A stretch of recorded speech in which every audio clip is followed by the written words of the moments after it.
जय जगन्नाथ। चलतु आज आम गोटे मीठा आंब आचार शिखा।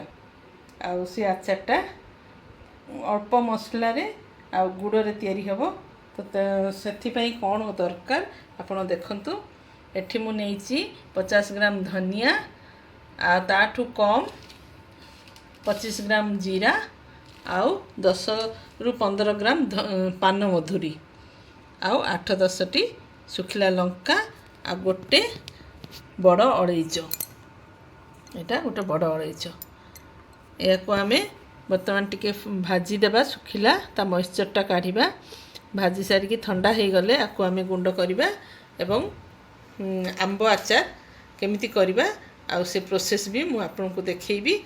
जदि आपको मोर ये प्रोसेस भल लगुच मो आचार आपको भल लगुच तेबे निश्चित भाव में मो रिक्वेस्ट मो चैनल को आप सब्सक्राइब करेंगे, लाइक शेयर करेंगे, कमेंट में मत जनइबे जे आचारटा आपको भल लगे कि नहीं। आ मीठा आचारटा आपण सबुथिरे खाई पारिबे, भात रे खाई पारिबे, रुटी रे खाई पारिबे, परोटा रे खाई पारिबे आ बहुत टेस्टी भी आ सहज इंस्टांट भड़ियाटा फटाफट हबो।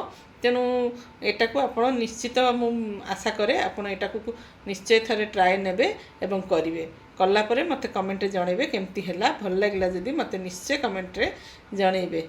ए सब मसला गुड़ाक ढालीदे ढाली देकी आपको आम कंटिन्यूअस घाटुवा यार मॉइस्चर जावा पर्यंत मॉइस्चर चलଯିव। टिके ब्राउन कलर हो गले आपको आप गैस ओल्हे ठंडा करेंगे, ठंडा करके गुंड करेंगे। मीठा आंब आचार आंबटा को एमती कुरीदेवा आ गोटे आंब को एमती छोट छोट कर काटिदेवा। चलते बर्तमान आचारटा बनवा। फास्ट आम फ्राए पैन रे आंब गुड़ा सब देदेवा। ये फ्राए पैन बसई देती से सब आंब को आम ये आंब तक से भी देदेवा। टे भाजी देकी आम से चीनी पकईदेवा। चीनी हो ना यहाँ ऑर्गेनिक सुगर ताको मुदेदेली 250 रु आप 400 भितर देवे कहीं आटा हाई फ्लेम रे रखिए। बर्तमान चीनीटा से भल भाव में मिसीज मिसीगले से फुटिकी आचारटा हम। तापर आम मसला गुंड करके रखीचे आचार मसला ताकू सब पकेवा। चिंता तरुली गलानी। बर्तमान आम गैस फ्लेम को स्लो टू मीडियम करके आपको से बॉयल होगापी छाड़ा। ये 1/2 टीस्पून लुण टे पकईदेवे खाले आचारटा टेस्ट भल लगे।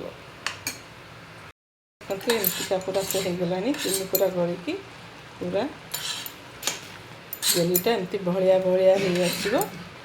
जो आंब आचारटा से आम 1 टेबल स्पून ए विनेगार मिसेदेवा।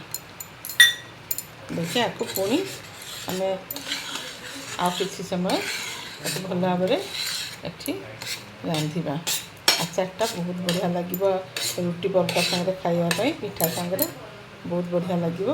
आप निश्चय बनइबे। यहाँ आउ टे आउ 2-4 मिनिट एमतीका फुटीगला आम ए मसला मिसेबा।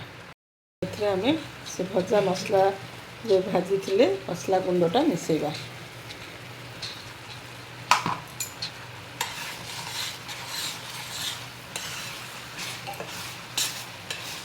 भल भाव में मिसे ने। तो बर्तमान मोर आचार प्रस्तुत हो गला। मसला ठंडा भी हो गला आ पूरा परफेक्ट होती। आचारटा जदि आपको भल लगे निश्चय आपको लाइक शेयर करेंगे, सब्सक्राइब करेंगे और मत कमेंट जनइबे आचारटा केमती लगे आपको। आ मसलाटा आप सब दरदरा ही कुटे आचार मसला कहीं मसलाटार ही टेस्ट बहुत भल लगे। आईथिरे जो धनिया पड़ी से धनियाटा जिते आप पाटे बाजिब बहुत बढ़िया लगे। तेणु निश्चित भाव में आचार थे बनातु और मत कमेंट जनातु आपको केमती लगे। आज रही थैंक यू।